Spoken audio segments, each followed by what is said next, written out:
Në rrugët dhe parqet publike, prezenca e qenëve pa maskë duket se është kthyer në një shqetësim të vazhdueshëm për qytetarët. Edhe pse ligji parashikon dënim për pronarin, qenit të cilit kafshon një person dhe nuk është i pajisur me maskë, duket se prej tyre nuk merret asnjë masë. Edhe i zoti kur del ta ketë me maskë qenin për shkallë sigurie. Se për shembull çfarë përgjigje do japi ai nesër për shembull që e merr fëmijën për dorë dhe e kafshon qenin. Shumë rrezikshme, sidomos për fëmijët e vegjël.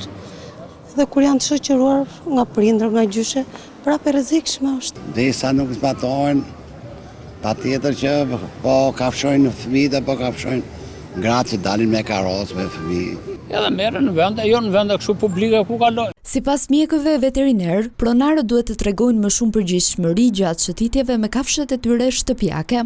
Çdo bashki ka një ligj që pronari duhet të mbaj kafshën afër vetes me një litar më të gjatë se 1.5 metra, me maskë patjetër. Ekspertët vërejnë se jo çdo kush mund të bëhet pronari një qeni me përmasa të mëdha trupore, që për shkak të forcës fizike mund të përbëjë rrezik. Jo çdo kush mund të marrë raca të tilla, raca jo vetëm pitbulli, por malinois, pastor gjerman, raca që mund të bëhen potencialisht të rrezikshme sepse janë shumë të fuqishme në trup.